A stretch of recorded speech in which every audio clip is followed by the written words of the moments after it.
Are we recording? When it goes live, it'll be recorded on YouTube and Facebook. Okay, thank you. It is officially live on YouTube That's Lady Rose. and Facebook. Victor, you can go ahead and take over.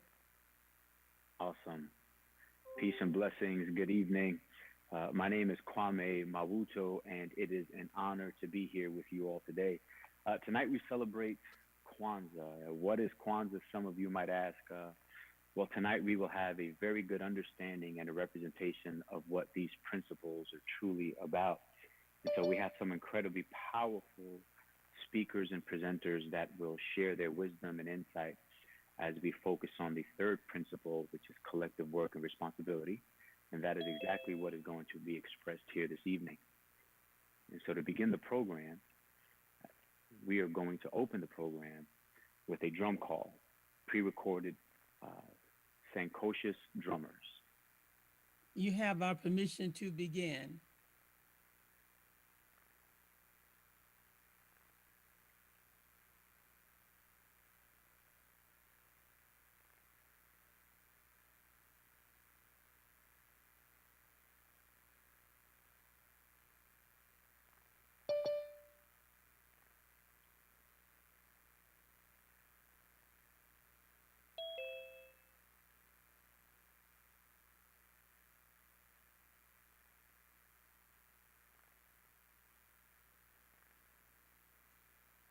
The drum called by the Sankocious drummers would be the first part of the program.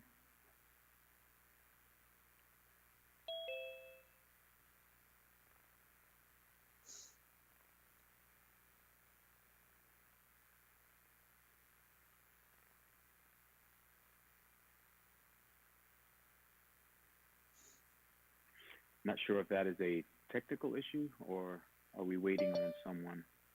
Sister Kira, do you have the pre-recording? It's a bit of a technical issue, but I am pulling it up now. No worries. For everyone who's listening, patience is calm endurance. Let's do it.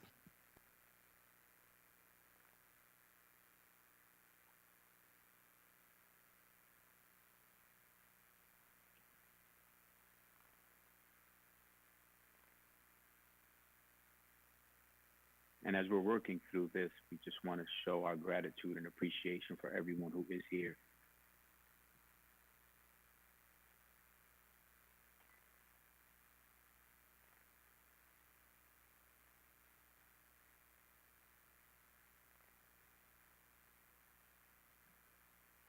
Listen, Brother- so as Brother not to Mark. be so.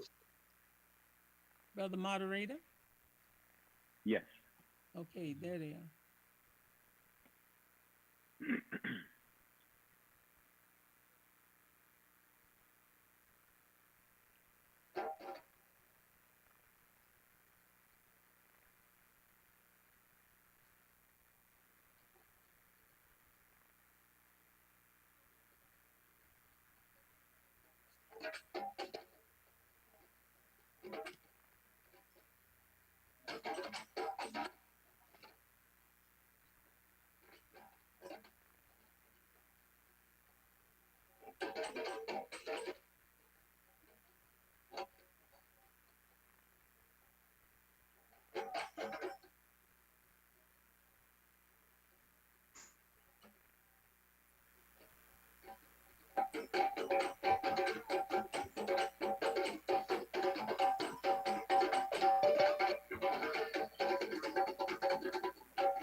Peace, Brother Maruto.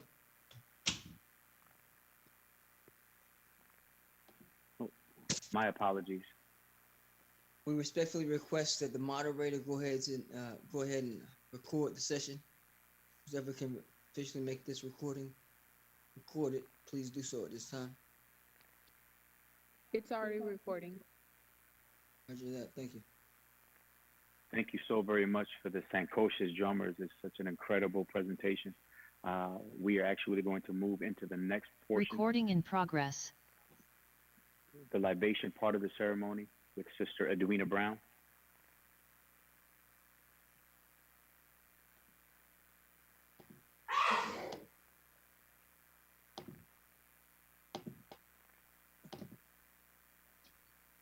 Good evening. My name is Edwina Mezzo Brown, and I will be doing the libation.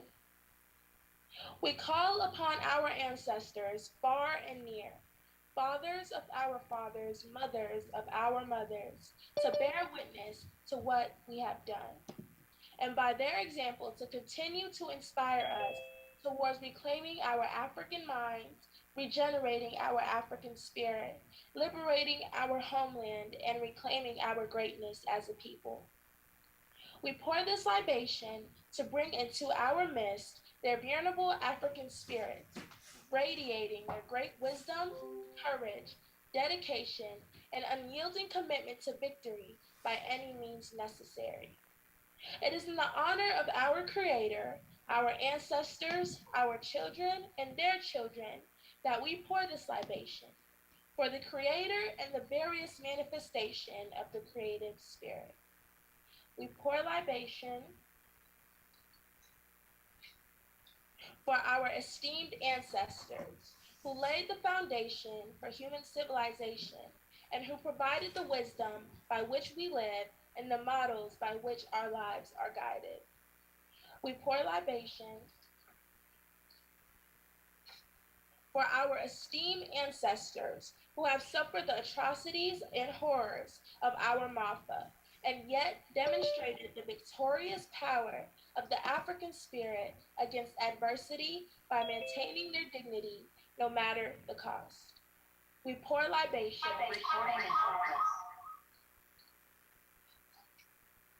and for those ancestors who survived and made it possible for us to be here today to continue on their violent struggle for African liberation and vindication.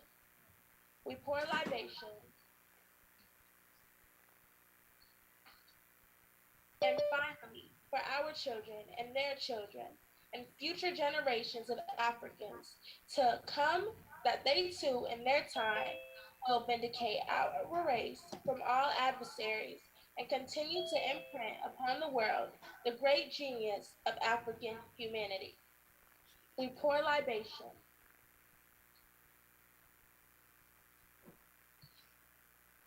May their venerable African spirit engulf this occasion and reaffirm our Africanity. It is done. Amon is satisfied. Thank you. Ashe. We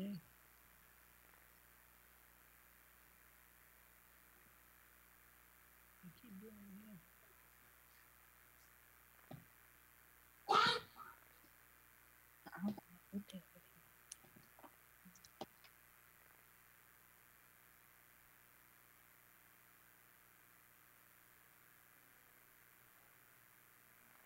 Brother Kwame, you're muted. My apologies. I was going to ask my brother Tainab El if I can lean on him to help me with the timekeeping. Indeed. And at this Yeah, brother. piece, thank you. At this portion of the program, we are going to have Brother Sam P. Collins share with us information on the Pan-African Federalist movement.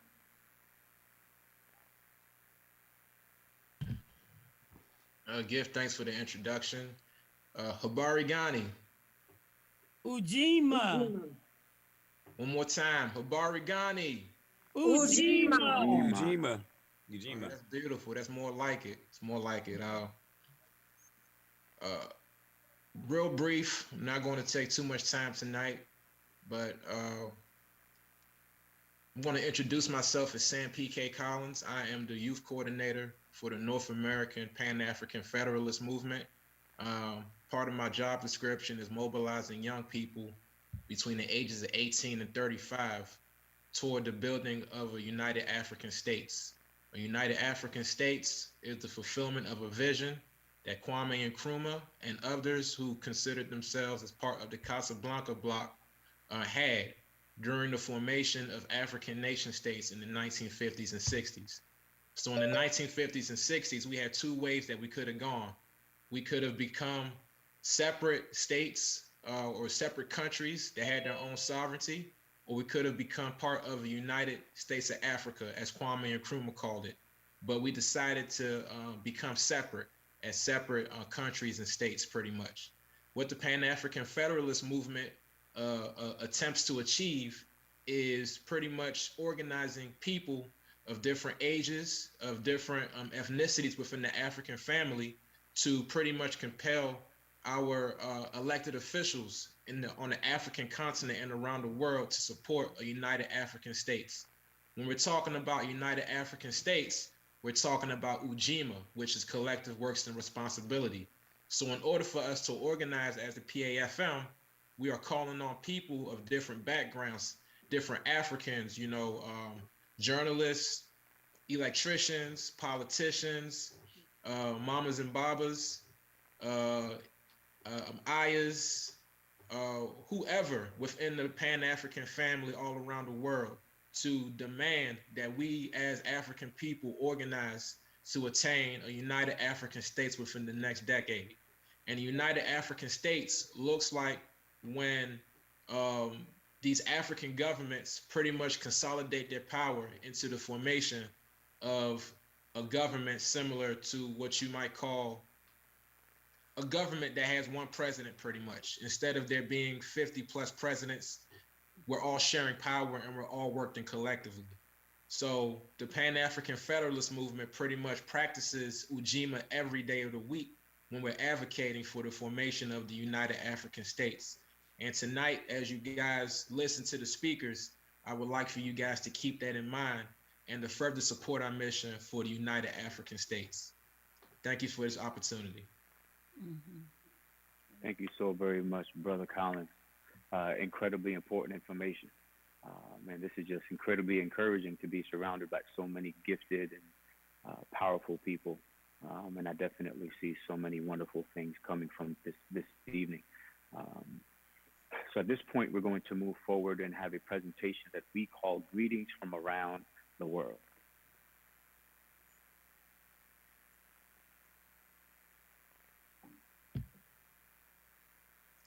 All right, Barigani, I'm assuming that's me again. Yes. All right, perfect. Give thanks. So Before I start off, oftentimes those of us who organize as Pan-Africanists, we have a criticism real quick that's given often is that we have no support from around the world, to those of us, and tonight our goal is to pretty much show that we have brothers and sisters from around the world who are here with us. We have two young sisters from DC. We got a brother from Zambia, and we have another brother from Ghana who have come onto the program pretty much to briefly talk about what collective works and responsibilities means to them. So I will allow them one at a time. They only have a minute from what I understand, but they can just greet us and speak briefly about what collective works and responsibility means to us. In the interest, I'm going to first allow my good brother from Zambia, since he's up, it's 2 in the morning where he is right now. So I'm going to allow him to greet us very briefly. My brother Aaron Mwanza, if you can just turn on your camera if possible and speak to the audience.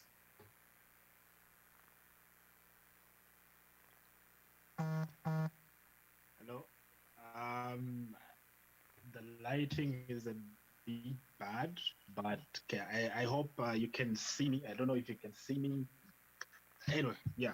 So my name is Aaron Mwanza. I'm from Zambia, the southern part of Africa. So basically, what we do here in Zambia, we're a bit excited because this year we've had our elections. We just elected a new president who just successfully took over, and we're just excited. New president, new opportunities for the youth here in Zambia. Most African states. They usually have problems with corruption and just the government themselves empowering the youth and all that. So we're just excited for that.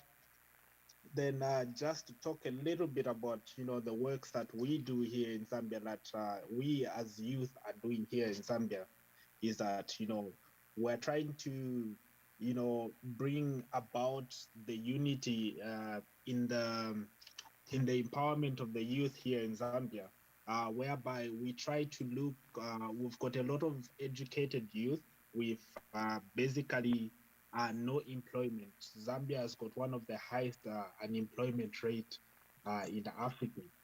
So we've got a lot of youth that are on the street actually doing nothing. So what we're campaigning for is, just for the government to just look upon the youth, empower the youth with activities, let them take over the decision making. We are tired, youth are complaining of having people that are not actually youth are making decisions on their behalf. So well, we're just fighting for that, and as well as we fight for the rights of women, women in business, women that are that want to come up as change makers. I work with an organization called Kumwanachi that me and some colleagues of mine that started. What we do is we train marketeers in business essential and financial literacy. So what we do is we go in the markets, we train the marketeers in businesses, business essentials such as uh, running what it takes to run a business, the finances, accounting, opening up of bank accounts and all that, so that those marketeers can have opportunities to getting funded and scaling their business. Yeah, is my minute up? I'm not. Is my minute up? Am I Yes. still on? Yeah. Sorry about that. Sorry. Nah, we really appreciate you. Really appreciate you, Aaron. Let's give Aaron a hand, please, and just thank you so much for joining us. I know it's kind of late where you are. We really appreciate it. Thank Next, you so much. I'm happy to be here. and for those who weren't clear, PAFM has a global reach. It's a global movement. So Aaron is organizing on behalf of the PAFM in Zambia.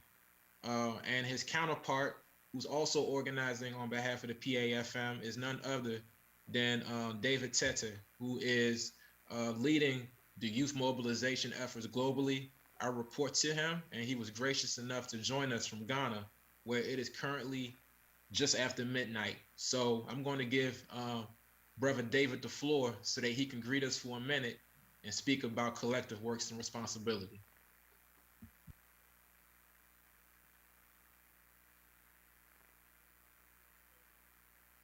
Okay, thank you very much.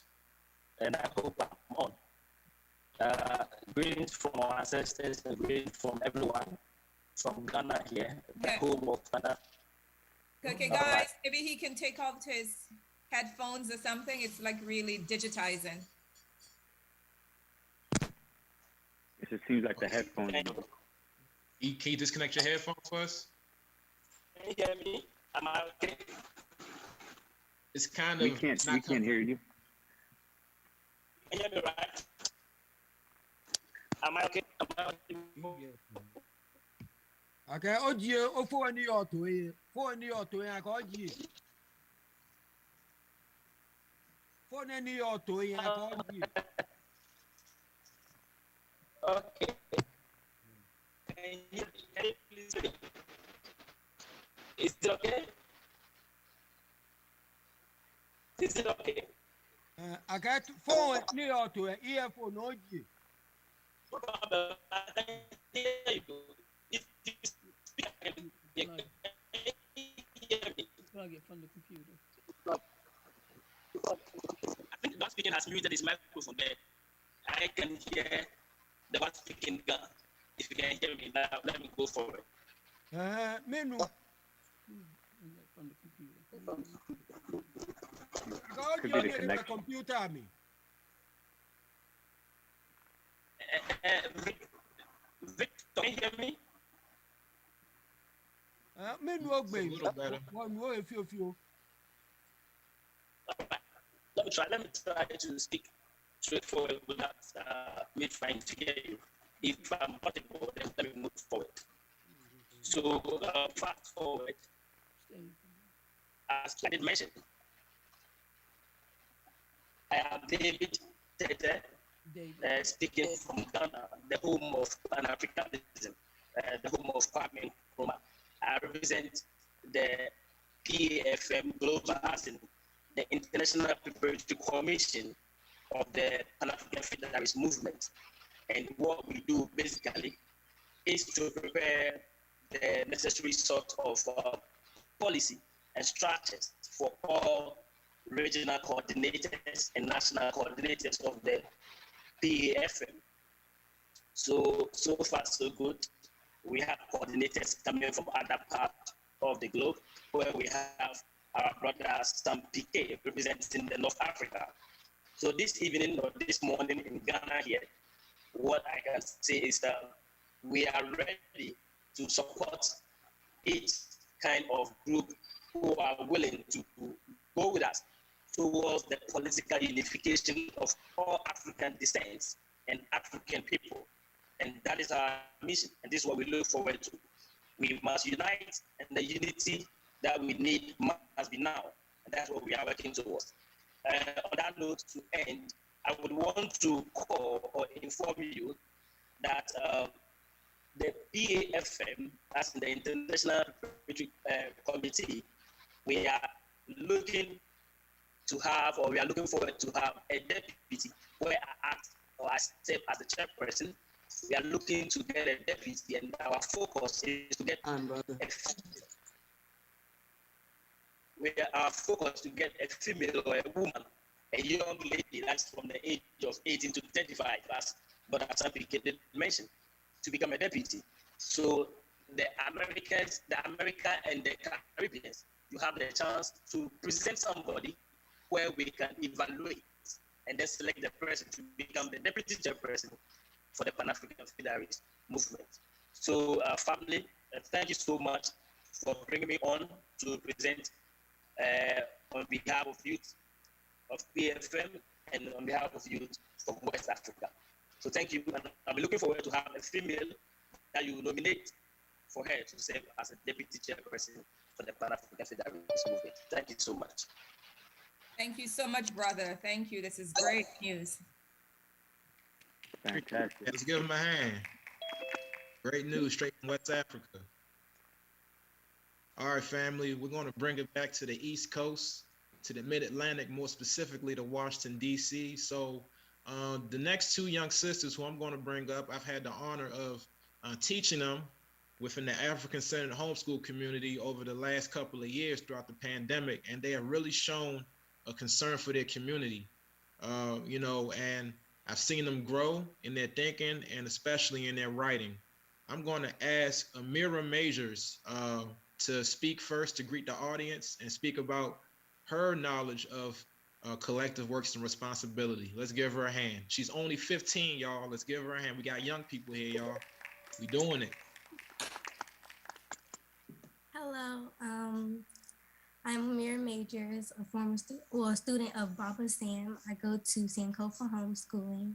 And what collective work and responsibility means to me is a united team that collects news and other media to help protect and keep together the community so that our community can strive and speak up about problems in our community and without being ashamed about it.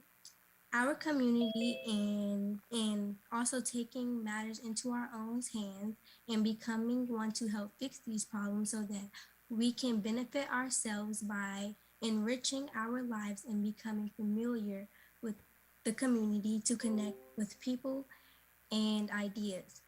Also is a great opportunity for you to grow as a person to better understand and fit into your community. Ashe. Shay, let's give her a hand. Yeah. Give her a hand. Give thanks, Amira. Give thanks. Last but not least, we're going to bring Amora Majors up to the floor. Amora, just like Amira, has been a very big force in the classroom, and I'm very happy to present her here tonight as she speaks about collective works and responsibility.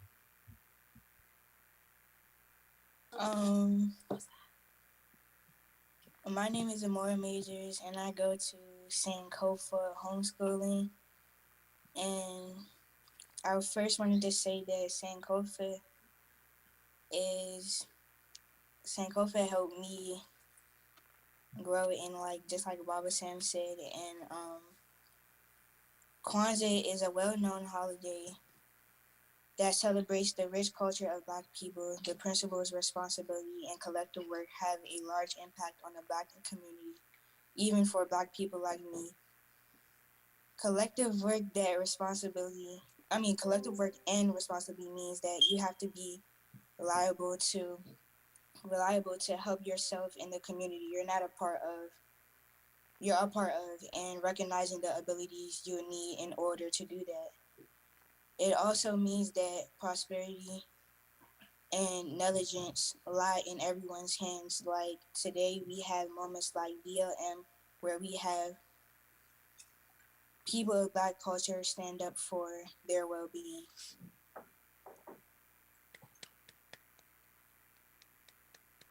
Great. More, give thanks. Yes. Give thanks. Give Fantastic. thanks. Peace. Peace. That's all. Thank you so very much, Brother Collins. That was incredible and just so encouraging to see how this work is actually impacting and affecting our youth, which ultimately this is what this is all about. So I'm grateful to all of you for it.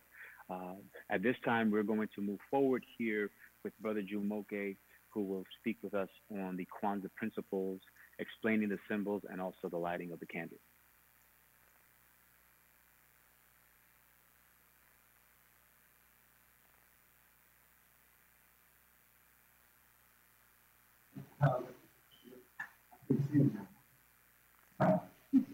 They can see. They can see. We can see yourself. Ujima.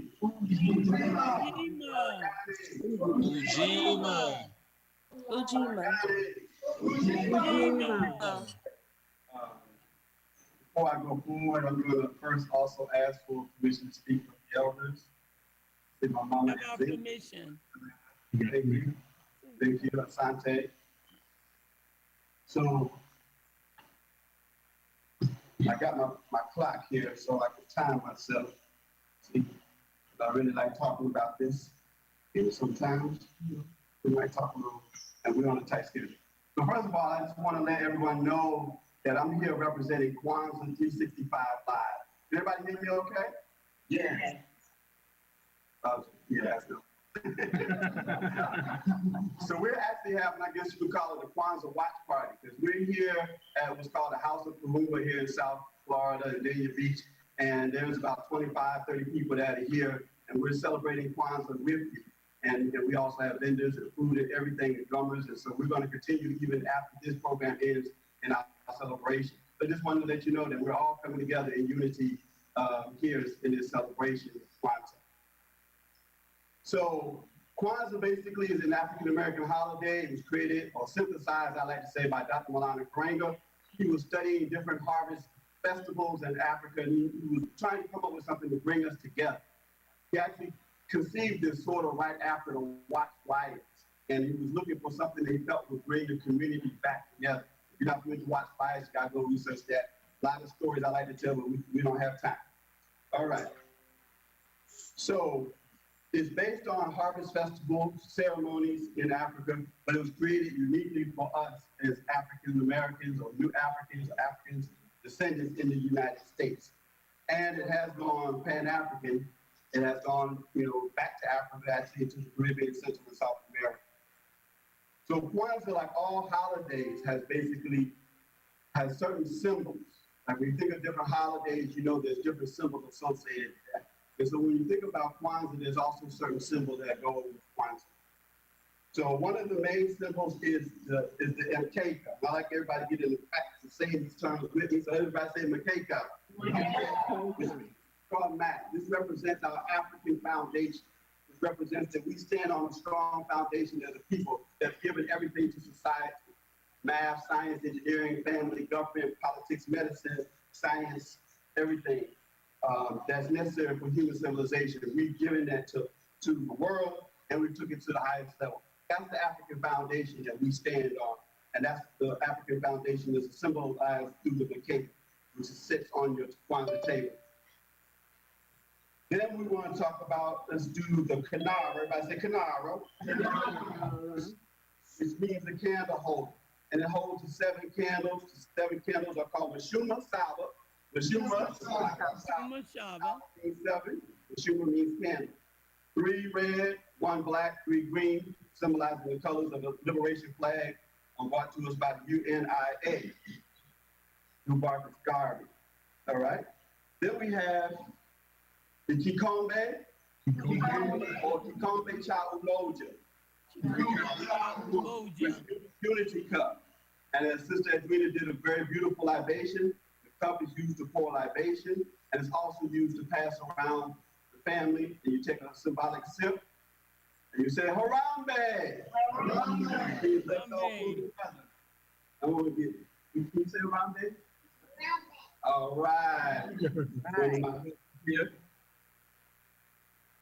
We had the male-female balance to represent all of us here in this room. Okay. So, as I mentioned before, it's a first fruits harvest festival, so we have what's called the Mazeo. I said Mazeo. And although many of us are not farming or growing our own food, and we should, and more and more people are getting back to growing their own food, which is great. When you think about the harvest, you also want to think about things that you've achieved over the year, right? So if you set a goal for yourself, if you set a goal to buy a house, to start your own business, to start a family, whatever goals that you may have started for yourself, and you realize that goal, that's your harvest. That's your harvest that you're celebrating during the Kwanzaa season, right? So, assuming probably most of the people on this call are familiar with Kwanzaa, but maybe somebody's not questioning. So this is called Muhindi. Muhindi. Or Baboonzi. And this is what's called, some people call it Indian corn, the dried native indigenous corn. And you have one of these to symbolize each child in your home, right? And so if you have 3 children, you have 3, or you can have an additional one if you're still in the years where the woman is still possible having more children, and you're also have a family. You can have an additional representative for symbolism of potentiality. And if you don't have any children, if you're an adult, you will still always have at least one Muhindi on your table because it represents all of us are parents to the community. All of us are parents to the children in the community, but we have biological children. Not, you know, we're responsible for not just our nieces and nephews, but all children in the community, right? Mm-hmm. Looked up to as our mamas, aunties, and papas, uncles. All right, what do we need to do? All right, let's do this. The Bandera Ya Taifa, which I mentioned earlier. Bandera Ya Taifa. The liberation flag. Again, the red symbolizes what? Blood. What blood? People. The blood of struggle, blood of sacrifice. People like Martin Luther King and Medgar Evers and Malcolm X and those who were killed fighting on our behalf symbolizes blood from struggle and from fighting. What does the black symbolize? The people of the land. The people, us, melanated one, people of African descent. We have many, many names that we've gone by. Afro descendants, African Americans, New Africans, etc., etc., Black Afro American. And the green symbolizes what? The earth, the land. What land? African land. African land, that's right. Land that we control, land that is sovereign to us, land that we're able to grow those farms on and grow that food on. Land that we need for us to stand strong as a people, as a nation. The motherland.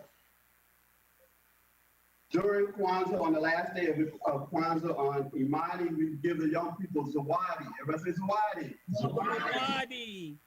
Zawadi are the gifts that are given to children. And the first gift should be a book. It should be something that's educational about our history and our culture. And the additional gifts are usually made by the parents themselves or bought by from an African American merchant or African merchant, right? Kwanzaa was not created to be a Black Christmas or a substitute. It is a unique holiday, and the gift is a part of it that is gift giving. But the gift giving is based on what the children have done over the years and what commitments that they have made. And if they've honored those commitments, then they're rewarded with Zawadi. Again, ideally the first Zawadi being the book. I always like to mention this book as people celebrate Kwanzaa.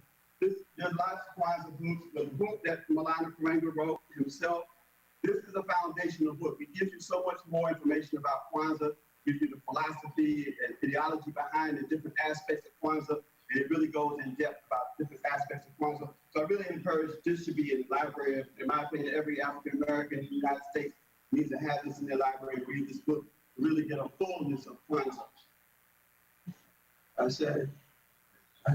So we are going to get everything. We're going to light the candles.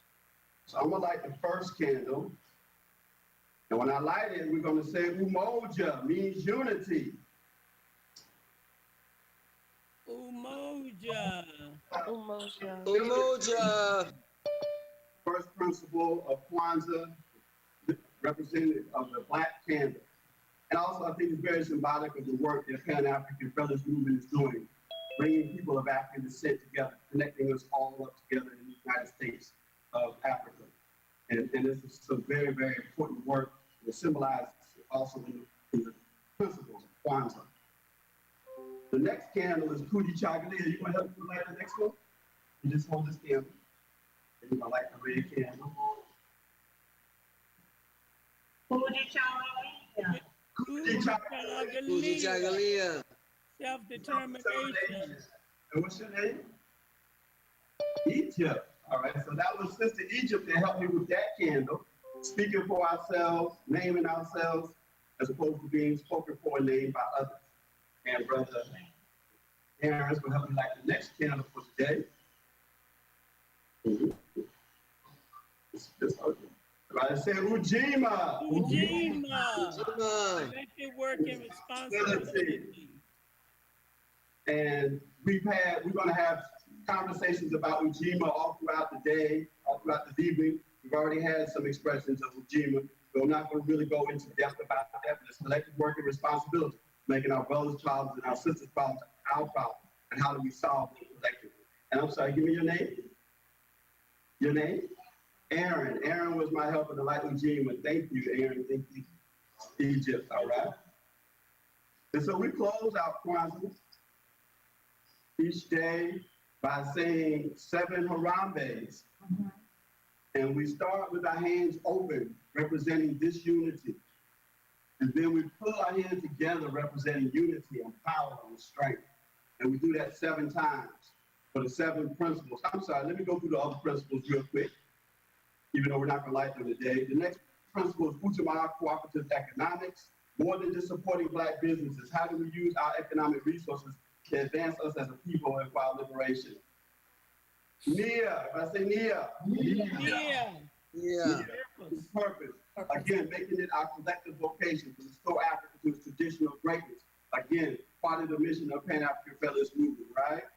Yeah. The next principle is Kuumba. Creativity. And Kuumba, when we think about creativity, one of the examples I like to use is that of a quilt. Because our ancestors took scraps of fabric and put it together in a beautiful, usable item. They made a quilt. But not only that, they took it to the next level and they designed a quilt with symbols in it so that when an enslaved African was running away, they would put the quilt over the banister or on the line, and the enslaved African runaway would get directions from looking at the quilt and know they should go east or they should go west. They go this way, there's a river or whatever. That's some serious Kuumba. But Kuumba also music, dance, science, engineering, all the things that we use as African genius that we brought to this world to make a difference.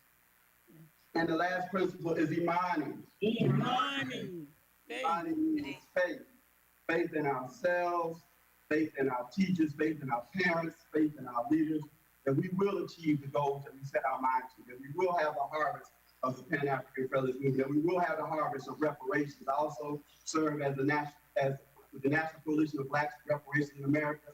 I'm the Southeast Regional Representative, and we know that it's coming, it's manifesting already, different forms of reparations, and it will continue to manifest as we continue to work hard. Actually, work is kazi in Swahili, as we continue to work hard, as in the Pan-African Federalist movement, continue to work hard on this goal and have faith that we will be successful in mind. So now we do 7 Harambe. All right. I've lost my train. I know that's less than 15 minutes. Anyway. All right. Moja, which means 1, and Billy, which is 2, Tatu is 3. The next time you hear Tatu, Moja and Billy, Tatu. Harambe! Harambe! Harambe!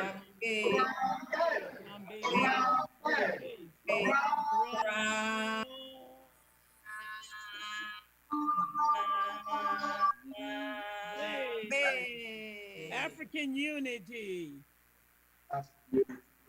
Again, I just want to thank the Pan-African Federalist movement for allowing me to make this presentation on Kwanzaa.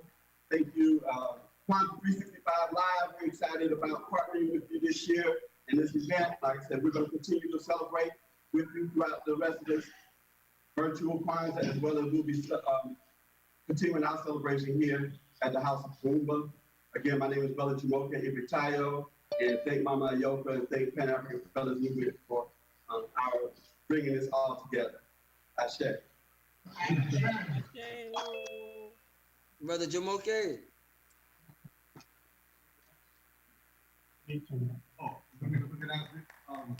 Brother Jamoke, we want to say Asante Sana, brother. Thank you. Absolutely. Swahili, thank you very much for those who are in our midst who don't know Swahili. I'm working alongside my big brother, Kwame Mauto, and he may be the voice you hear, I may be the voice you hear. So moving right along, that was beautiful. I hope and prayerfully everyone received something they didn't have before Big Brother spoke. The 3rd day of Kwanzaa, we're dealing with collective work and responsibility. Guess what? Collectively, we're working and our ability to respond to what we've been given. You know, when you're given knowledge and wisdom, you're expected to utilize it. People say knowledge is power. No, knowledge is potential. It's only power when you utilize it. So we come together, and our challenge you hear later on is how we can collectively work to utilize what we've been hearing and what we know to be true. With that being said, Sister Zara, are you present right now?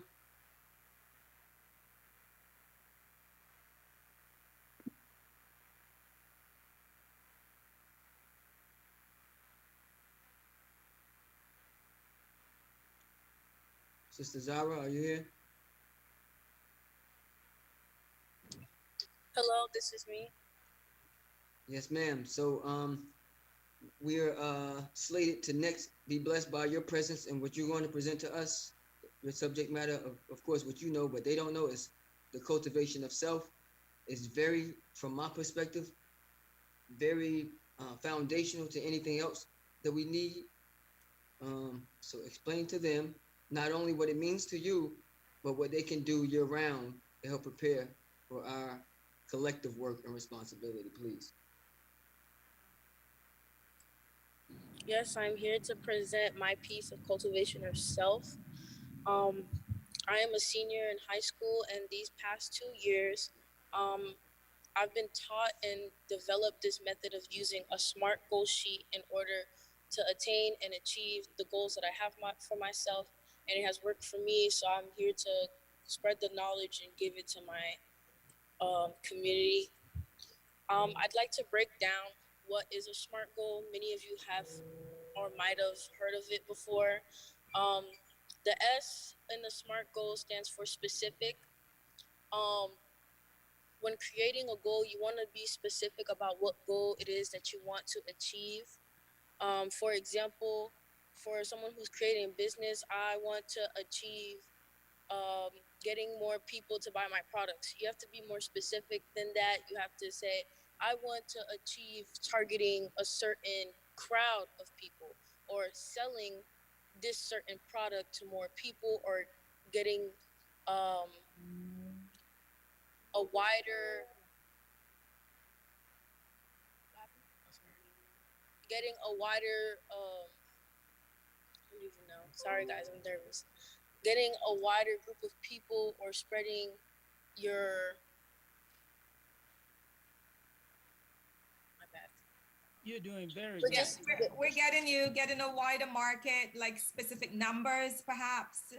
How many people you want to target, and which demographic, and maybe even their income. Now the M in a SMART goal stands for measurable. When you're creating a SMART goal, you should know how you've achieved it through, one, how you feel about it, and two, measuring it through, did you hit the goal or the income that you wanted? Did you gain the recognition that you wanted, or did you check out something in your personal book that you wanted to accomplish? That's how you could measure your SMART goal. Or that's the measuring part of a SMART goal. That's what I do, because I feel like if it's not good for you personally, then I don't feel like the statistics matter that much. Moving on to A, the A in SMART goals stands for achievable. Now, a lot of us tend to just pile a lot of things onto ourselves, and just want to get it done, and then when we don't get something done, it makes us see ourselves as worthless, or makes what we have accomplished less valuable. So when setting a SMART goal, this is pretty much just for you to self-pace yourself so you don't hurt yourself on this adventure. So make sure that the goal that you set up for yourself is achievable, because you can't conquer the world in one day. The R in SMART goal, that goes hand in hand with achievable. Make sure it's realistic. Don't sell yourself short, but I'm not saying to not reach for the stars, but don't go too high and make your falling harder. Be realistic in the sense of, well, if I'm one person, I can't network and go around doing a job for 10 people. Or even just saying, okay, on day 1, this will happen. Day 2, this will happen. Day 3, day 4, day 5, day 6, X, Y, Z. Make sure it's realistic in the sense of how does your everyday schedule go? Are you gonna come across any conflicts? Who do you have around you that might support you and might not support you? And really think of what can you do by yourself or even with the people that are around you. Moving on to T, make sure your SMART goal is done in a timely manner. Set a part of the no. Some people create goals for themselves and say, for example, some people are on their New Year's resolution. Well, mine is to get my driver's license. That's very broad, and that goes along with the S with being specific. That's very broad and could be done at any time.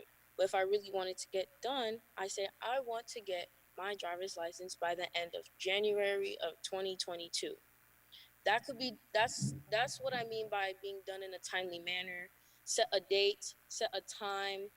um Even if it's like some people, they might want to set something before, I want to get this done before my birthday, or I want to make sure I have this before my mother's birthday.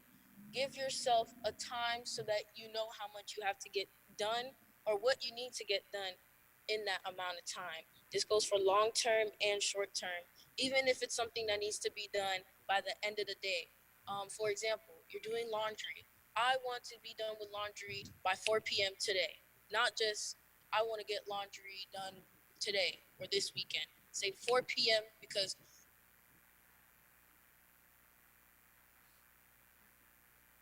You gotta be specific. you're more drive. I've been in 11th grade really. Um, it's helped me maintain keeping up with my internship and also with graduating school. Even if I were to fall behind, even when I do fall behind on assignments, or miss a couple days of school, and there's some extra cards or assignments that I have to complete, I always plan with my SMART goal sheet and I get it done. And since it's worked for me, I feel like I should at least let you guys know to see if I could touch anyone who else it might work for. Excellent, excellent, excellent. I'll show love for the sister, Zara. I will interject possibly just how incredible that was, Sister Zara. I mean, just an example of youth being eloquent, being driven, and being leaders. And so it just encourages me, which is why I love what's happening here this evening, just to continue to pour into each other. This is a perfect example of the incredible gifts that surround us on a daily basis, especially with all of the things that are attacking our youth nowadays. This is just such a wonderful expression of greatness. Thank you. Brother Mauto. Thank you. I hear you, brother. Piggybacking on how powerful what she just said was, and just making sure we're gonna be a 100, as we like to say. We're not just uttering sounds out of our mouth just to be making sounds. Words have power, and they affect person, place, and thing, right? So, like, as we're thinking about what's being said, we're talking about principles.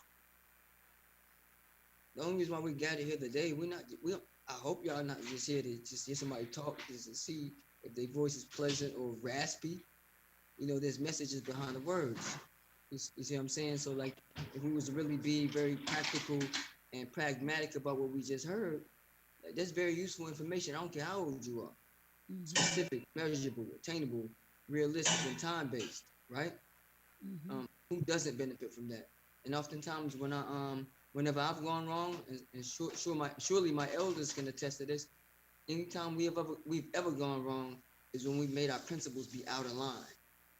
So we're stressing tonight that we be in tune with principles, and this is what Kwanzaa is about. I say that, right? Would you agree, Brother Mwatu? Absolutely, most definitely. And that's the thing about the power behind our words and what's getting embedded in our subconscious, especially at that age. These things are not necessarily meant to build, that we see around us. And so now for us to be in a position where we can pour into our subconscious mind, our subconscious mind, things that feed the spirit and the mind, it just helps us continue to spread light and love to everyone that we encounter. So this is incredibly powerful, and I'm grateful to be a part of it. But I yield with that, and Brother Tainov, if you can continue. Yes, sir. I think the best part of this is the fact that if any of this makes sense to you, I don't give a daggone which person spoke, no matter what their age is. If they resonate with what you're saying, that might let you know you're in the right place at the right time, and you're not by yourself. And so when we're talking about the grand ultimate mission of Pan-African, Pan means all-encompassing, universal, African, meaning I don't care how dark or light skin how light your skin is, like, can you trace where you from to a place that was so like underdeveloped, downgraded, taught to be second class, because black comes in many shades. Original people come in many shades. I'm saying that to say we're talking about us unifying beyond certain divisions that we're taught to think about. We're challenged now to say, you know what? If you think we're different, you're listening to someone else's cues. If we listen to the cues and we choose from the menu that we're putting up right now, and from here on, we're saying, listen, we need to come up with our own answers to the things that plague us specifically, and with no, like, unapologetically. It doesn't matter if anyone else has, if they get emotional about it. I never got mad when Chinatown was creating Chinatown. Did you? Right? Definitely not. It's our time. And so, like, I know I heard someone came to me, like, I look young, but I'm an elder in my community, respectively. And anybody who builds with me know that. I'm saying that to say, one of my jegnees, they asked me, well, I was telling somebody that we need to do this, we did that, we need to do that, and they got mad, and so they felt they need to explain. There's no need for you to explain why you seek liberation. Just come amongst your own. So this is a and this is my sidebar. This wasn't scheduled. This is a reminder for us to remember. And remember has nothing to do with cognitive development. Remembering is the opposite of dismembering. When something is dismembered, it's scattered about. We're striving to put things together so we can see our oneness. And with that, I want to bring my brother Niache up. And he's going to speak to y'all about his specialty, which is he knows how to talk to the earth and make food and elements come out of it that we'll benefit from. Brother Niache. Can I say a quick word? Brother Peace. Yeah, I just wanted to say that Zara is the youth representative on the 365 Live. She's the youth representative that we're part of here. So just wanted to add. Okay, Yes, sir. Fantastic. Great. Great work. Great work. Great. Brother Niache, we also challenge you to show us we can do 365 regarding what you're bringing to the table. Peace. Thank you. Thank you, Brother Tainov. Greetings, everyone. I must say that truly overwhelmed and impressed with what I am experiencing right now. Because this is what we're talking about. I've been wanting and pushing for us to do things that will make change and make change now. Now, the way that Tina put that out speaking to the earth, working on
My brother don't want his words to fall on deaf ears. He knows that we should let our medicine be our food and let our food be our medicine. Right or wrong, brother? Thank you. Amen.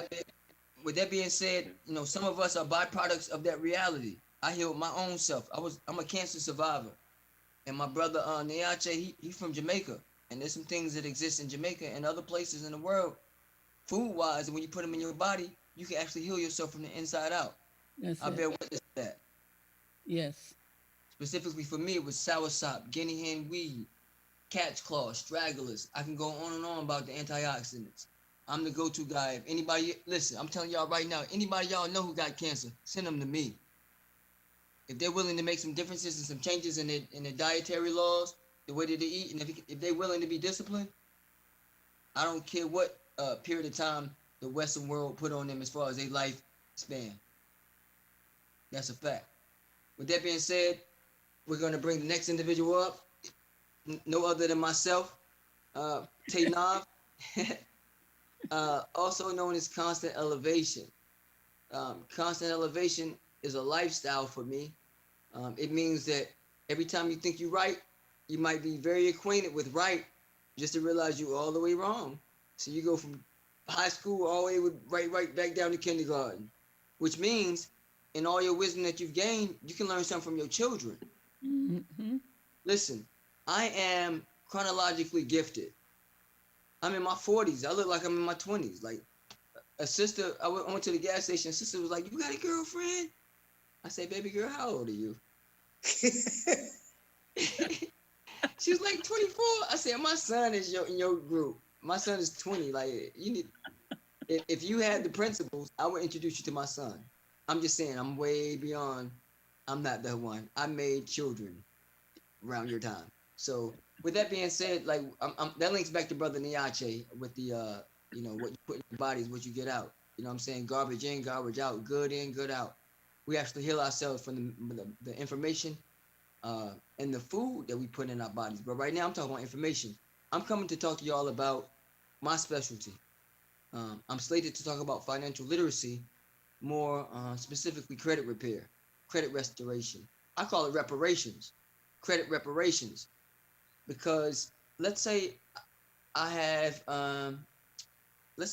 some cartilage damage in my knee, right? And then Brother Neache, because a lot of brothers from Jamaica known to be very agile and swift physically, let's say we want to race, and he's known to race. Let's say I say, "Brother, we gonna race, Brother Neache, aka Brother Mark." You say you run and I'm gonna go. I ain't say I was gonna run. I said I was gonna go.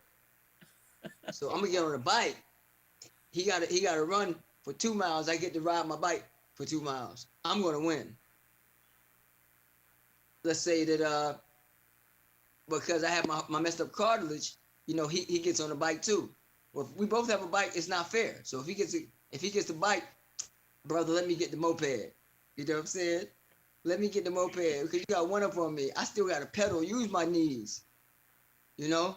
So let's say you know, you moped, I moped for 2 miles, you ride your bike for 1 mile. You know, we might be able to leverage a little bit. He's like, "That's not fair. Let me get the moped." Well, listen, give me the car then. All I'm saying is this: with financial literacy is about not having to rely on yourself. Sometimes you have to leverage other things in order to elevate your capital, your money, your financial life, your financial well-being. And credit is all about your trustworthiness. How can we trust you to pay this back? Well, some of us, and I paid a lot of money to learn this, so I can't wait to share it with y'all. And as a matter of fact, as far as credit repair, and Brother Neache, I'm taking you up on your offer. He said, repair somebody's order, somebody's credit score, and don't charge them nothing. You know what? I actually benefit from that. Why? Because in the idea of collective working responsibility, and in the essence of none of us is as strong as all of us, when you do good, I do good.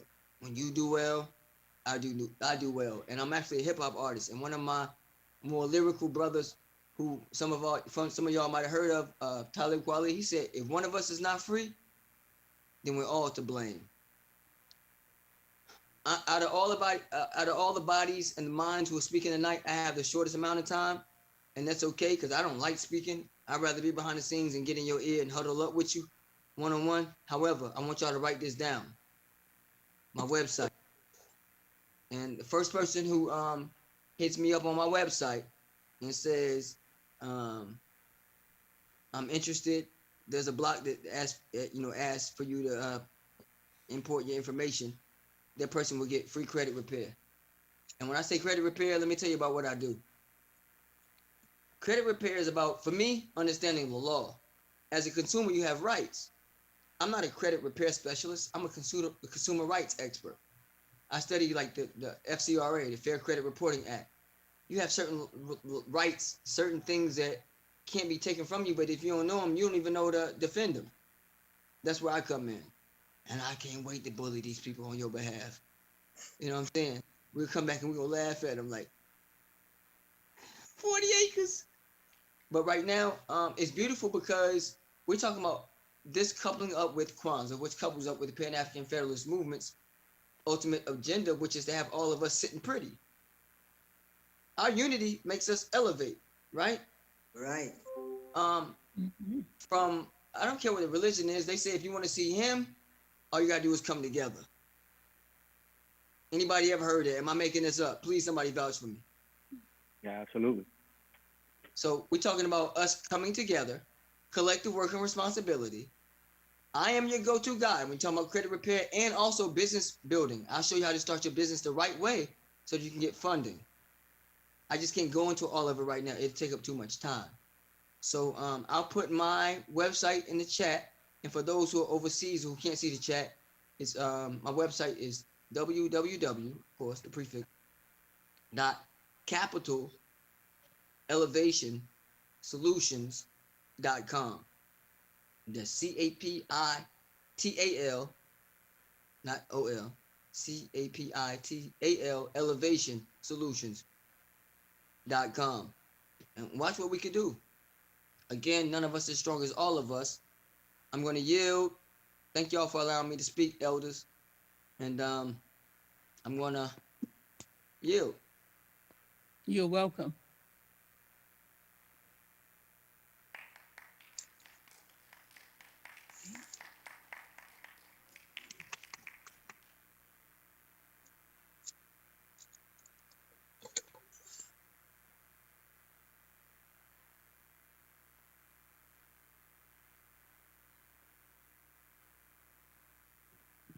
Brother Sam, are you still here?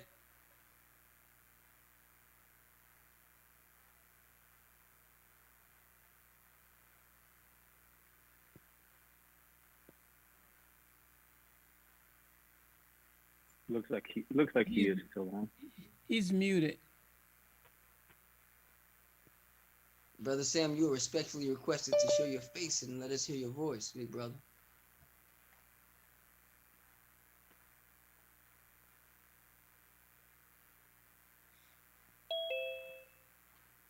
For the sake of respecting everyone's time, I'm gonna give him, a few more seconds. If we don't hear from him, Na Ayoka, do you have brothers or sisters from around the world who may be present with us this evening? Sister Kiara has the video. Okay. Sister Kiara, do you have a video you'd like to share with us from someone? From Labadi. From where? Ghana. Clive, that was that link I sent you, Clive.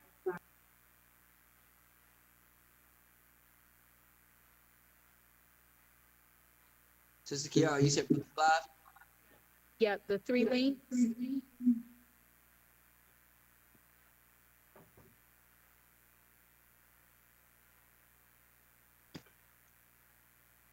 Brother Clive, you there?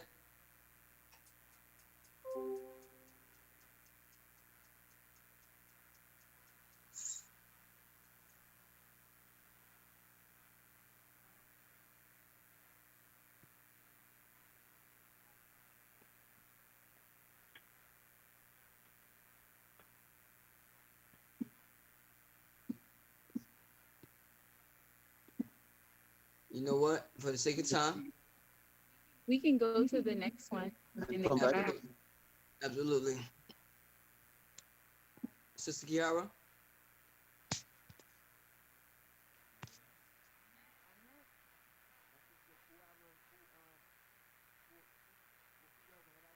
Hand in hand. I'm a financial literacy piece. Financial literacy is about being able to read in between the lines. I teach you on one perspective how to read a certain realm of financial literacy, and she teaches you another corresponding realm, another arm of making sure we're aware of how to move our money and how to make our money move for us. Sister Kiara.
Great.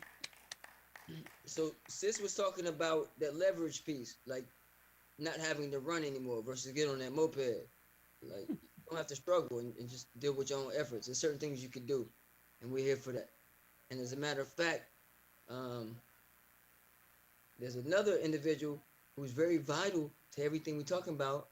I don't want to butcher her name. I only heard it once pronounced properly. Is it Tellurian? Correct. You said it right. Tellurian. I worked on that one. I got corrected one time. I don't like to keep making the same mistake. Tellurian Cook. You know what I mean? Yeah. Well, she come with us tonight. Let me introduce her properly. Um, Sister Tellurian Cook is hitting us with a very critical piece because um, some of us was taught to think about everything that we need to focus on from someone who didn't care about us. So Sister Tellurian Cook is about to hit us with, as I see it, a way to stay focused from a perspective that I can't wait to hear her speak on it from. I got my own version, but you only experience growth and development when you shut off what you know and open up your ears. Sister Tellurian.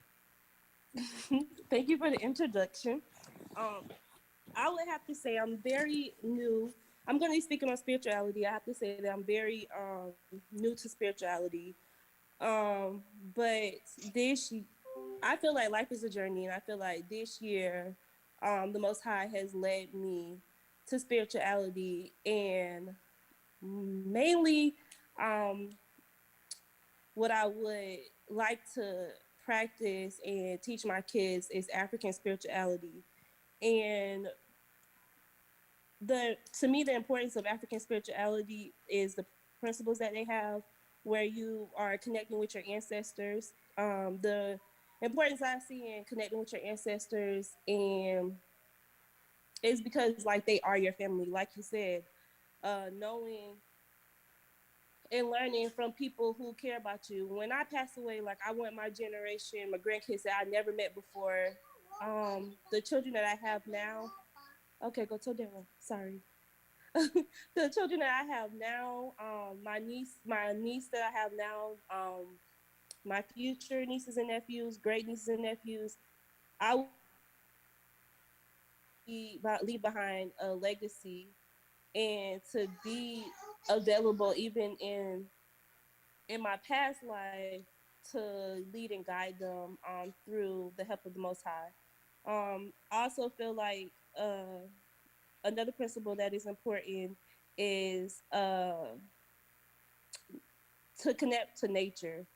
Um, I would have to say that it was very refreshing to hear. I forgot his name, but so Jungle Niache. Lifer. Brother Niache. Niache. Yes, to hear him speak on what's it's important to us what we place in our body. But in order for us to know the importance of like growing things for our bodies and the importance of herbs, I feel like we have to connect to nature. We have to be more caring about those things that come and they grow and that we go back to, which is the land. Then we are in the things that we build by our hands, things that are perishable. When the earth burns, it rebuilds itself. And I feel like it's important for us to connect to nature because it is healing in so many ways. Like if you ever felt cloudy or you felt spiritually overwhelmed, I do believe a walk of nature or a trip to the beach will clear your minds. And I grew up Christian, and I remember getting taught like that everything that everything that we need, God has already placed on this earth. So although like it's not something that's constantly taught or talked about, that's something that stood out to me. That's something that helped me be more open to spirituality and especially African spirituality, which in other ways I was taught to fear. Um, Also, the importance of family and the importance of role in masculinity and femininity balance that we have within ourselves and with our creator, our God in the universe. What else? I'm looking at my notes here. So basically, for me, African spirituality teaches us to be, to come together with peace and unity, and to have more harmony in our life, and to tend and to heal ourselves spiritually, as if we would heal, as though also healing ourselves, our bodies. But we can't. I feel like we can't be physically fit and then spiritually dead. And also, when we have our spiritual bodies and our physical bodies in line, then I feel like it will prosper our soul. Awesome. And that's what I have to say. Oh, great. Thank you. Thank you. Thank you.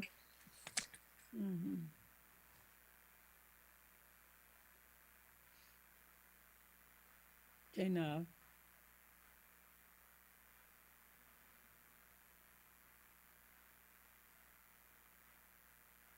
Brother Tina on.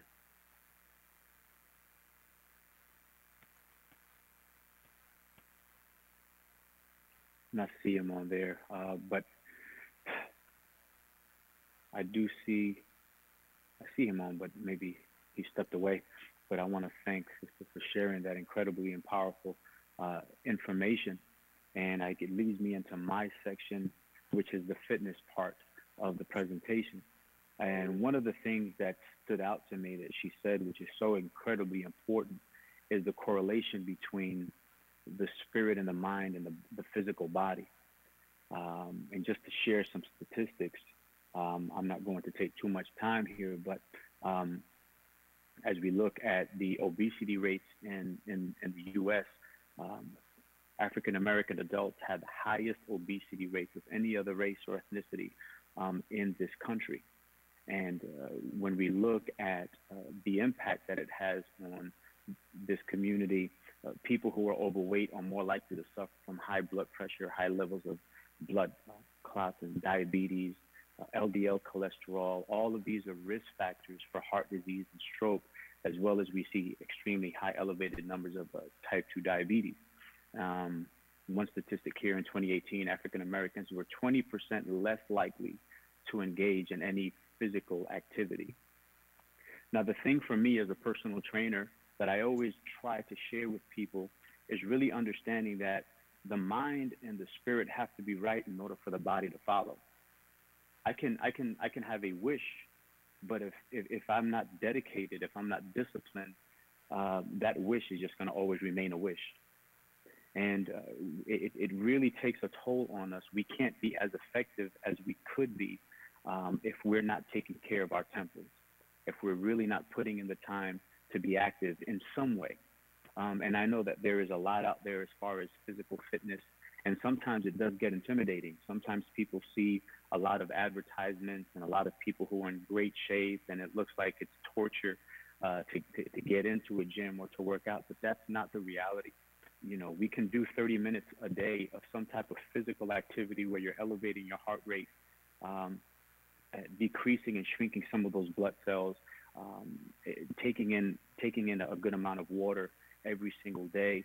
These things are essential for us to be most productive, for us to actually operate at our highest levels.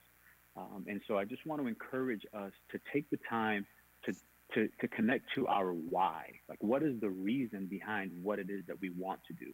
If we don't really understand or have a clear understanding of the why, then we really aren't that bought into that idea. And if we're really not bought into an idea, it's going to be hard for us to be disciplined, because discipline is a byproduct of dedication. If I'm truly dedicated to something, I'm connected to that why, and the discipline part becomes that much more easier. So that's why some people have a hard time being disciplined in something. But one of the biggest reasons why they have a hard time being disciplined is because there really is no dedication. And the reason why there is no dedication is because there's not a clear understanding of the why. What is my why? And that's what I challenge you all today to really think about, is what is your why? If I want to lose some weight because I have a high school reunion coming in a couple of weeks. So I'm going to Jamaica for vacation to see my brother Niache. You know, whatever that is, that may be a superficial reason, right? But at the end of the day, there's a deeper why as to why you want to get in better shape, lose some of that weight. These are the things that are incredibly important for us to really connect with. And for me, everything that's been shared today, even from a financial standpoint, from a fitness standpoint, from a nutritional standpoint, these are things that we were surrounded by, ways of thinking that we saw within our families and within our immediate circles. And so it's time, I feel, with all of the information and the incredible wisdom that's out here, for us to start breaking some of these generational cycles.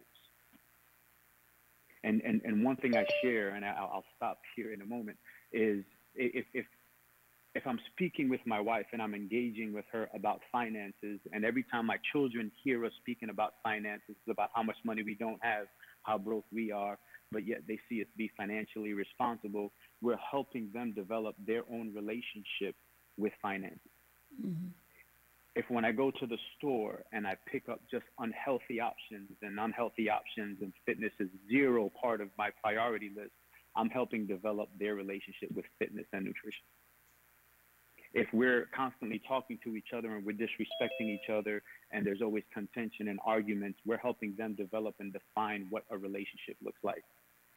And so these are the things that I think, if we can be more cognizant and aware of these types of impacts that we're having on our younger generation, we can start breaking some of these cycles by changing the nutritional choices that we're making, by actually making it a point and priority to go out and do 30 minutes, some type of physical activity. These are the things that I just want to really share and encourage from the heart. We can do this. We are doing this, and we see evidence of it today. So let's break the cycle of making fitness the bottom of a priority list, making healthier nutritional choices, speaking positively about some of these areas in our lives that we've actually been suffering and dealing with from a generational standpoint, from the negative side, and becoming more positive when we think about these aspects of our life. If you need any help with the physical fitness part of it, I am here for you. I can put a simple plan together for you where you can do it in your home. You don't have to go to a gym if you're not comfortable with that environment, but you can get 30 minutes of exercise in, elevate your heart rate, do it in intervals to where you're elevating and you're decreasing, you're elevating within a 15, 20-minute period, and you're going to see incredible results as long as your nutrition and your water intake are aligned. So with that, I yield, and I thank you for that opportunity. Whoa. Peace That's and blessings. awesome. My Awesome. brother Kwame, aka Brother Vic.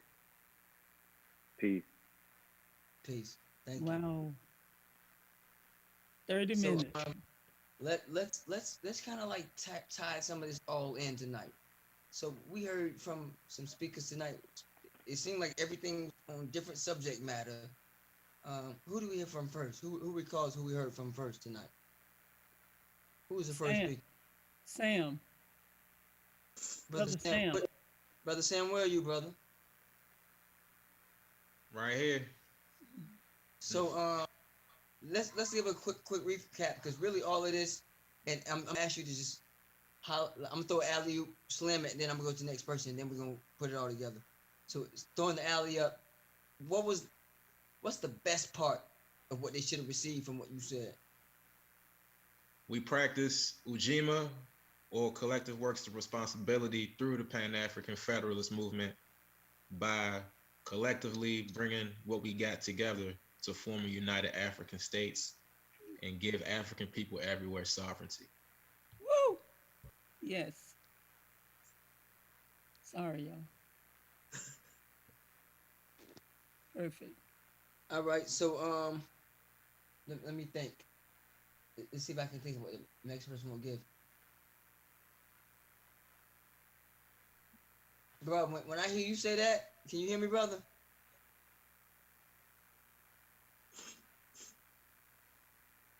Still here? What you just said was so far reaching. That's not like something we'll accomplish at the end of the week and we're good. what does it look like as far as the effort, a concerted effort of all of us coming together? Like, what are we really talking about when we talk about making that objective come, like make it practical for us?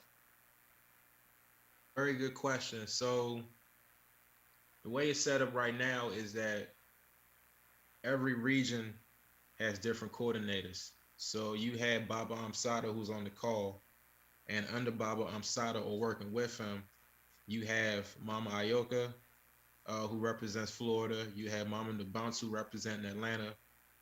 You have Brother Daquan representing DC. You got Baba Jiwe representing New York, and you got Mama Deborah representing Toronto, Canada, that region.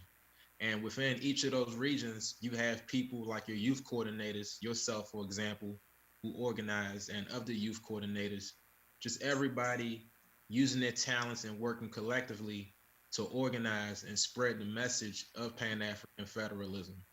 See, Pan-Africanism, like you would say, is Africans coming together, right? Pan meaning everyone, no matter what ethnicity, social standing, whatever the case is. Federalism is the way that we're organized. That's the manner in which we organize as people. So you got a lot of Pan-Africanists who might not necessarily be Pan-African Federalists, not yet, but when we talk about collective works and responsibility, we got to be able to explain how that works systematically. So how is it that we organize as a federation, as a United African States, with all the African countries giving up a big portion of their sovereignty and having one government that has reach all over the world, so that when things happen, like another person getting killed by police or Black people getting exploited by creditors, they have a global government backing them to pressure those actors from not doing that again. So as far as practicality, that looks like us organizing, us conducting more of these events, us taking what the brothers and the sisters said about eating well, financial literacy, growing your own food, and applying that and telling people how all of that can be done under a United African States, because we are all doing that individually, but a government that's organized can help us as far as collecting taxes and funding those projects and spreading it so that people can do more things on a collective basis. And piggybacking off you, brother, when people think government, they think about something over them. That's not what government actually is. Government is your arm working for you. Am I right or am I wrong? Now, you're right. You're definitely right. You know, because we've been under a certain kind of government for 400 years or so, we have a certain understanding of what it is, and that government is not of us. We have an opportunity to form our own government, and it's an opportunity, you know, with the campaign is grassroots. It's just about pressuring heads of state to give up their power. Once that happens, how the government looks is still up for debate. And we have people among us who are very passionate about reinstitutionalizing systems that are more equitable, where elders and young people and women are held in high esteem, not like how it is right now in the Babylon system, where, you know, if you're any one of those, you know, you're pretty much not respected. So it's about going back to values and controlling our destiny. All right, with that being said, we at principles. We're talking about values and principles. Brother Jamoke, briefly tell us about these Kwanzaa principles. Why are they relevant?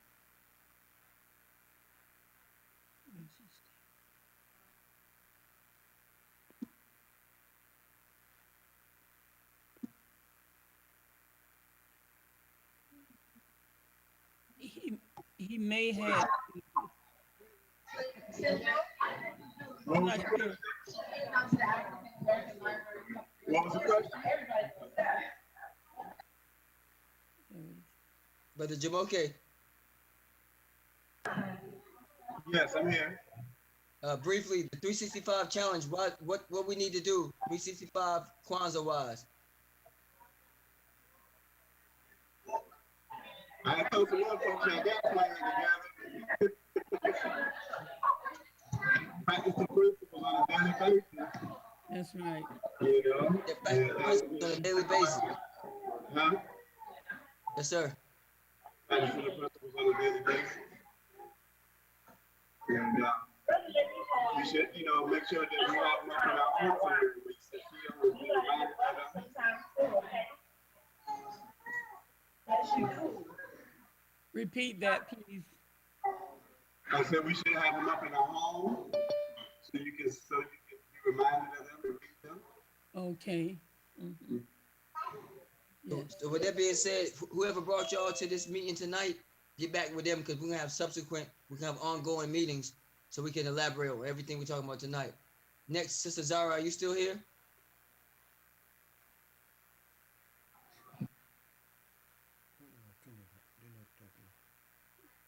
Sister Zara?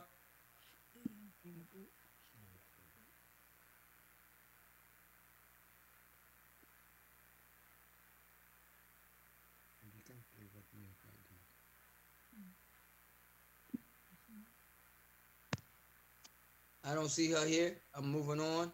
But brother Tainab, Yes. Sister Zara did the SMART, the specific, measurable, achievable, realistic, and timely manner. In whatever you're doing, you can make plans centered around SMART. Thank you. Absolutely. Moving on.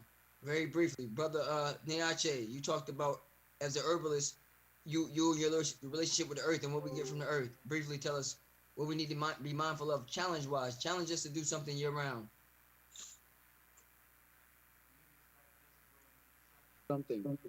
Something that you would not you'd normally buy at the store, but instead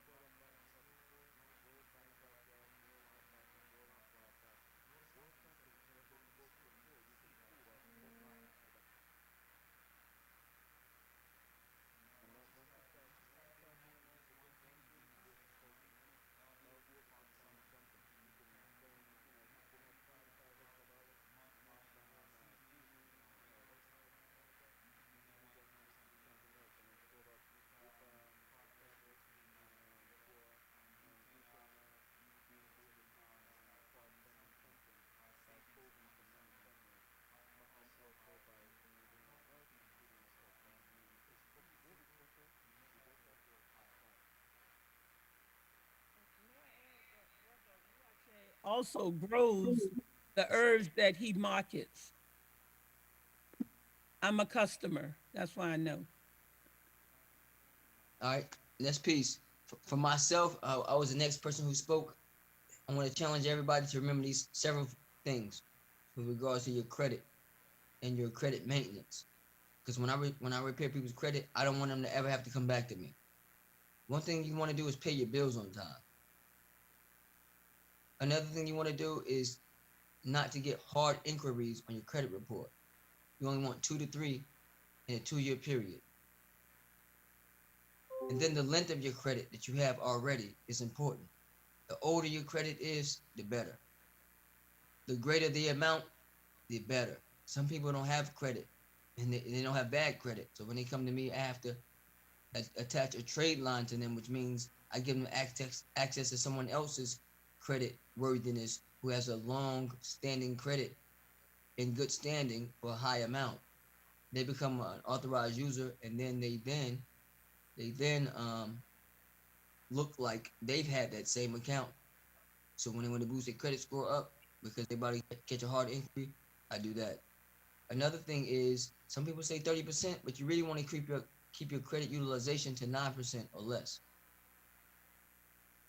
So there are ways that I teach my clients how to make sure that we can do things to boost our credit worthiness by leveraging credit utilization.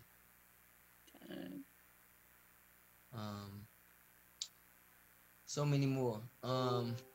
Pay your bills on time, credit utilization. And what you want to do is always check your credit score. and then according to the legislation, there's certain things that you have rights to that you don't know you have rights to, and that because it's so time consuming, I go about it in a different piece.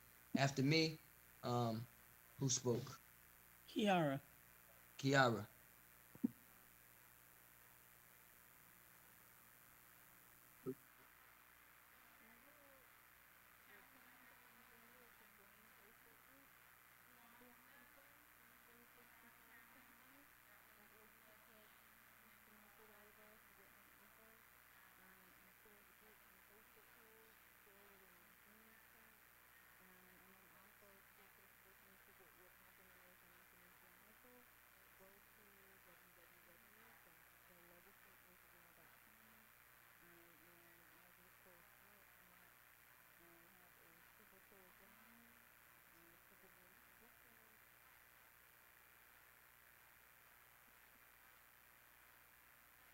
Next, who spoke is Sister Telorian. You still here? I'm still here. Give us a challenge. What can we do for the next 365? Because we're gonna huddle up later on. But what can you give us to be mindful of tonight? Be mindful of learning who you are, where you come from, and being intentional about waking up every morning and finding some peaceful time to connect with the Most High and get connected with the elders in your family. Thank you, sis. Brother Kwame, are you still here? Yes. Give us a challenge, big Peace. brother. Something we need to be doing for the next 365. First thing I'll say briefly is mindset. Instead of saying I might, let's change that to I will. I will. That is incredibly important. We have to change that mindset. It has to be your why. You have to be dedicated to it, and that discipline will come. The second thing is, as you move forward with that I will mindset, if you want to start with 15 minutes. Let's start with 15 minutes of speed walking, regular walking. Find a landmark. If there's a fire hydrant that you see maybe 30 feet away, speed walk to that fire hydrant, and then bring your pace down a little bit. Walk, find another landmark, pick up that pace to make it to that next landmark. Let's start with 15 minutes, and then every week try to increase it by 5 minutes. But let's change that mindset to I might, to I will, and let's start incrementally increasing those heart rates every week. Peace, big brother. So with that being said, I think he says I might we would call that profane language. We would also call I'm trying or I can't. Trying and can't are also bad words. We don't use those words anymore. So might, that's right. Trying and can't. We're gonna throw those away, right? That's right. Brother Sam. Yes, sir. You know all too well the value and the predicament we're in as a people. You know the value of why it is that we should turn our heads to look at Pan-African Federalist movement. Give us some closing statements, please, brother. No problem. Very briefly, once again, thanks to everybody who set up the program. I thought that, in celebrating Kwanzaa, it was a very beautiful program. Kwanzaa is a 365 thing, and I just want to shout out all the presenters for just being so detail oriented with their presentations. Definitely going to do my best to support from where I am. My call to action pretty much is just for everybody, if they haven't done so already, to please drop their contact information in the chat. Whether you're in Florida or any other part of the United States, we are looking to expand our reach beyond the East Coast. We're looking to get into the Midwest, the West Coast, and establish more strongholds, all over North America. So definitely, drop that information in the chat and let's maintain contact. 2022, we're going to take it further than we have ever before. Let's keep it 100, brother. I talked to you earlier today, right? Yes, sir. Yes, sir. Yes, sir. We had a beautiful. Listen, we're gonna make them see how this is all real. Yes, sir. If things go according to how I want them to go, I'm gonna transition before my children do. So what did I do? I introduced you to my son.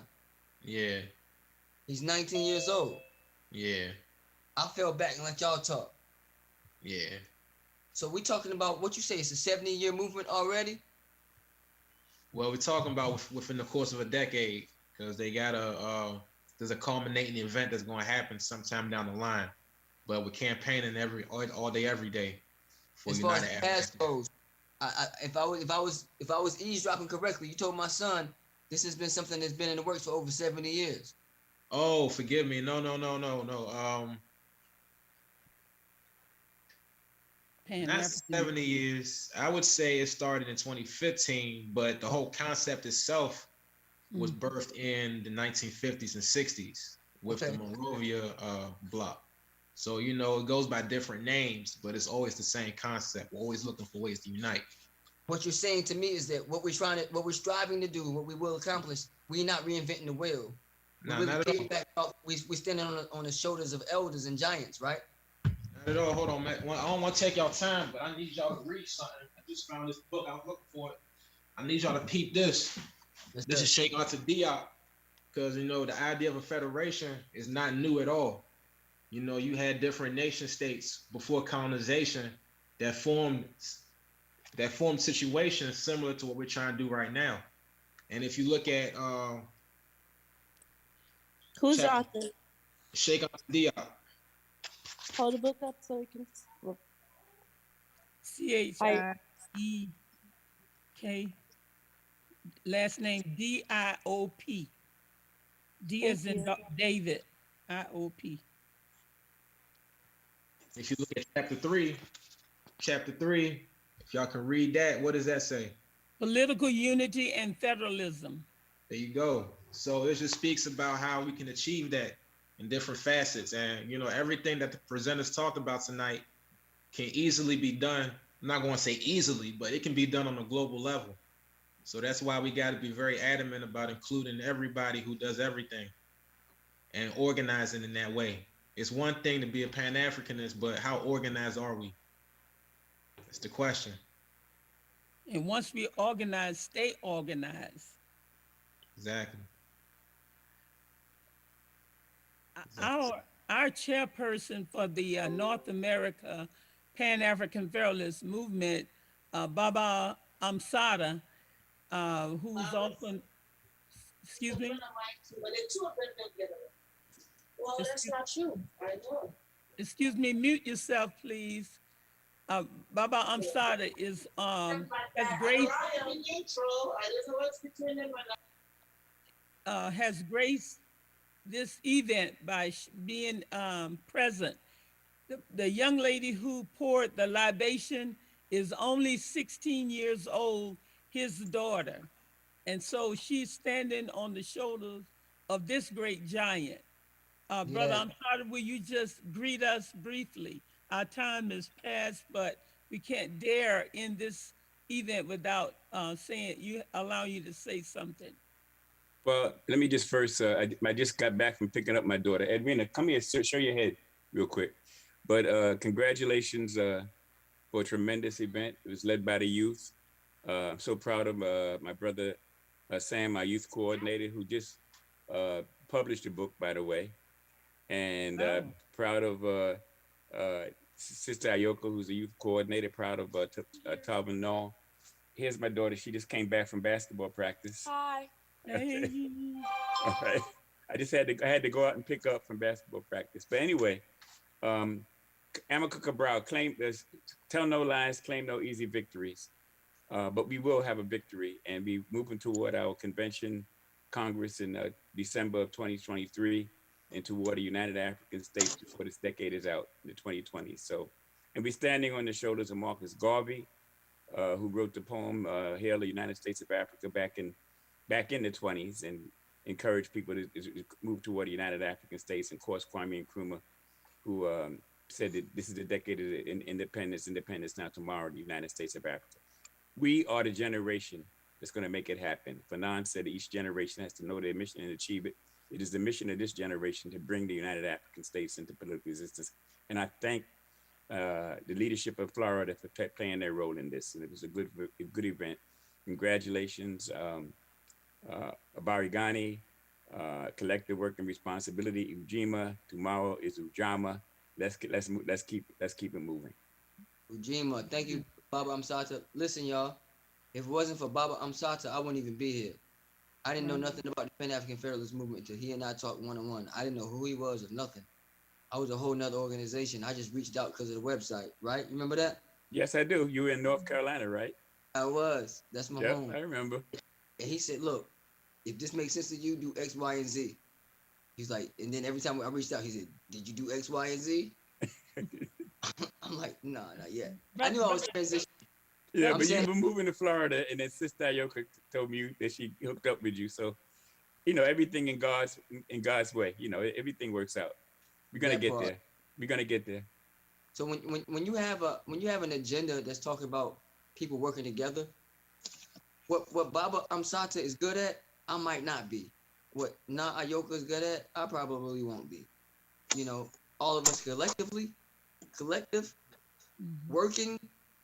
When you work, you yield results, right? And let's be responsible and take advantage of this opportunity. And so the best thing about what I'm seeing tonight is that we bridge gaps. Yeah. For the elders, I challenge y'all to not be afraid of the youth. Put a word of wisdom in their ear. For the youth, I challenge y'all to ask questions to those who came before you and watch what happens. And let's encourage all of us to do this thing. Willing, that makes sense to everybody. None of us are strong as all. Papa, would you like to say anything before we part ways?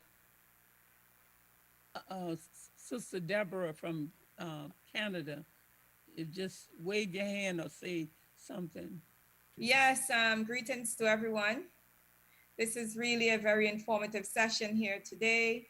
I just want to bring you greetings from Toronto. We represent the descendants of free and enslaved Africans from the Americas. Our organization is a Mexamu Center for Health, Arts, Social Enterprise, and Education. This year, we will demonstrate Ujima with a written plan to fulfill explosive growth in business, providing our community with health and wellness products and services. More importantly, plans are in place to launch a system of trade that identifies, selects, and partners with grassroots producers of goods and services in the Americas and elsewhere. Our greetings from Toronto, Canada must be accepted in the spirit of the pioneers who dared to face a white supremacist system head on. So I can speak to you today, people like our dear Dudley Laws here in Canada and the Black Action Defense Committee. We are working together to unlearn, motivate, educate ourselves and the youth we share space with. So we are asking all of you, as we've been saying here collectively for the last 2 hours, connect with us and I will connect with you on this journey to move millions to access resources, infrastructure, money, and land. Our motto is Rimal. Wherever you are, we can build the United African States in one Federalist movement within the next decade. You can reach us at 647-819-2697 or look us up at amexamu.com. We are waiting for you to join us, and I am waiting to be part of the work that you are all doing together. Harambe. Harambe. Brother Taynab. Thank you for what you contributed, sis, all the way in Canada. Sister Kiara, you guys are ready to do the drawing yet? Yep, we're ready. Let's do it before we close out.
Yeah, I can hear you. I can see you.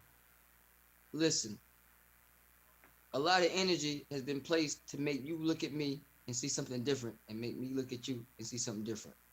But you and I, we don't see that, do we? No. If you could give some final words about how important it is that Africa uniting now, why is that important, and what does that mean to you? I think that would really hit the home run. Why is our unification important? Well, I'm not that great a public speaker, but this is what I would say about the Kwanzaa. The Kwanzaa, I saw somebody with a cup, and they call the cup what? Kikombe cha umoja, which means in an African proverb, in a house, they say that all of you have to drink from one calabash or from one cup. So now, when you do not drink from one calabash or one cup, it means you are divided. And therefore, with this Kwanzaa, then you mean kikombe, one cup. Now, with umoja, one. So now all here, talking from left to right, east to west, all the seven cardinal directions, that makes the seven candles, that which we lead, we should make sure that all the five fingers are not equal. Yet when you bring them together, it balls and becomes a feast. And you can be on the offensive or the defensive. You can produce or make yourself lazy. So just let that kikombe be your blow. Let that kikombe be one mentally, physically, spiritually. Let us see it working in your pocket, bringing out money. Let us see it all around you, united a community to become that one kikombe. If really we mean that one kikombe equals the seven candles. One is equal to seven, seven is equal to one. One is all is one. No matter where the last green candle is placed, or the black candle is placed, or the red candle is placed, they are all, they are all on that canara. And therefore, let us be the seven candles on the canara. And the gas, the grandma say, Cho boy! Hoy! Cho boy! Hoy! Cho boy! Hoy! What we say what do they say? Pulling together. Pulling together. When they go to the beach and they want to pull the canoe into the water, they all put their shoulder to the canoe and they say, Cho boy! Then they say, Hoy! Hoy! Then they push. So let us all push, and do together. Thank you. Absolutely. Yeah. Hey. Fantastic. Yes. Now, yo, my only task is to say all hearts and minds are clear. That's my favorite part. Good night. Let me just say thank you all. I had no doubt that this would be this great event as you all have developed and produced. Thank you so much. Now I can go and sleep.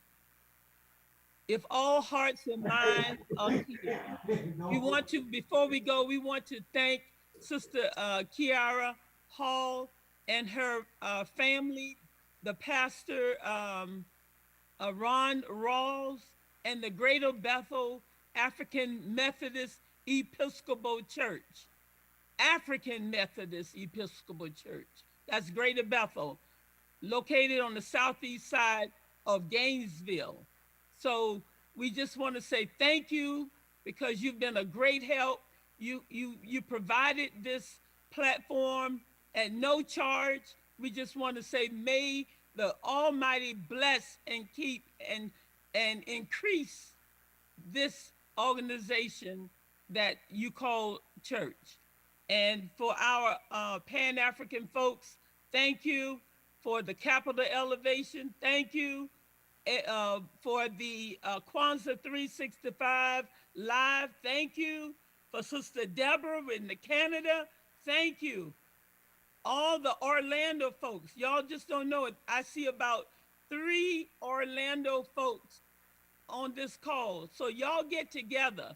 Brother Kwame and Sister Tori Tolorian and was somebody else. Tainov, you all are all in that South Florida area. Please let us get together and begin to help Brother Sam as he bring this youth movement to a Russian mighty win. Thank you. Yes, ma'am. Yep. Sound like you're talking about a local coordinating committee for Orlando. Exactly. Amen. I'm here for it. Oh, this is the other person. Ann Danielson is in that Orlando area. Good. Thank you. And her information is in the chat. Okay. It's been a blessing. Yeah, I'm in Florida. I'm the national coordinator for North America, but I'm in Florida. So let me know if I can help. I've been telling Sister Ayoka that we need to establish firm, viable local committees, local coordinating committees for the Pan-African Federalist movement in the major cities. And Orlando is a creek city. So whatever you could do and whatever I could do to help, let's get it done. All right. We turn it back over to Brother Tainov. And thank Brother Kwame. I knew his time was, he really sacrificed, and he probably had to run off to another job. So we want to thank him even with him not hearing us. Brother Tainov, take it away.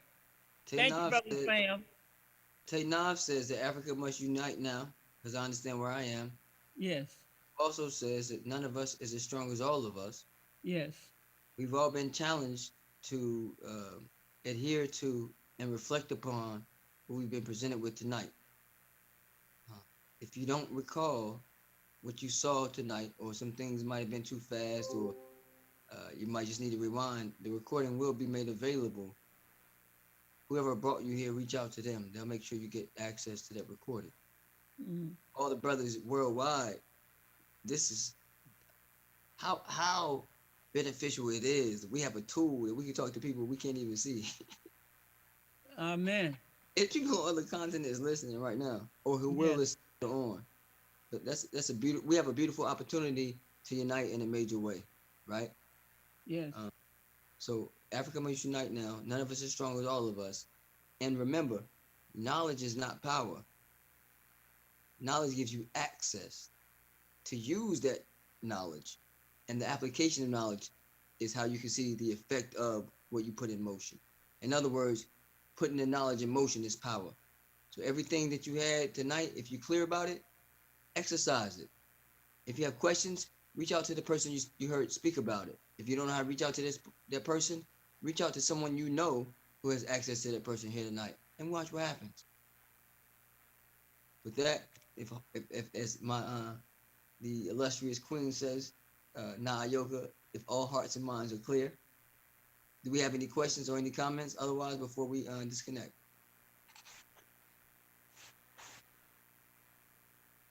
Just to put your link in the chat. Tainov. You may already have it. You may already have it in the documents of things that we sent to you. I'll make sure you get it. Okay, awesome. Don't let what you heard fall on deaf ears. Remember, growth and development exists just outside your comfort zone. Takes a little bit of discomfort for you to experience true growth and development. I love y'all, you know what I mean? And that love is what keeps us moving. That means I will respect and protect you, but it don't feel right to you unless you respect and protect your own self. Starts with self. Self savior. Peace and blessings, y'all. Peace and blessings. You want a Harambe out? We did Harambe when we lit the candles. The Canara, yeah. Yeah. Okay. Unless you, okay. I'm listening. We can do it again. Yeah. Okay, And no the problem. other thing is, Remember, I stepped away.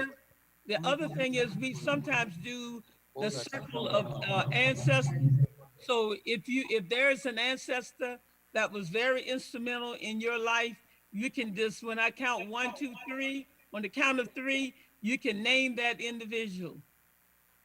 1, 2, 3. Caroline Prescott. Smith. Anime George. Elijah Muhammad. Marcus Garvey.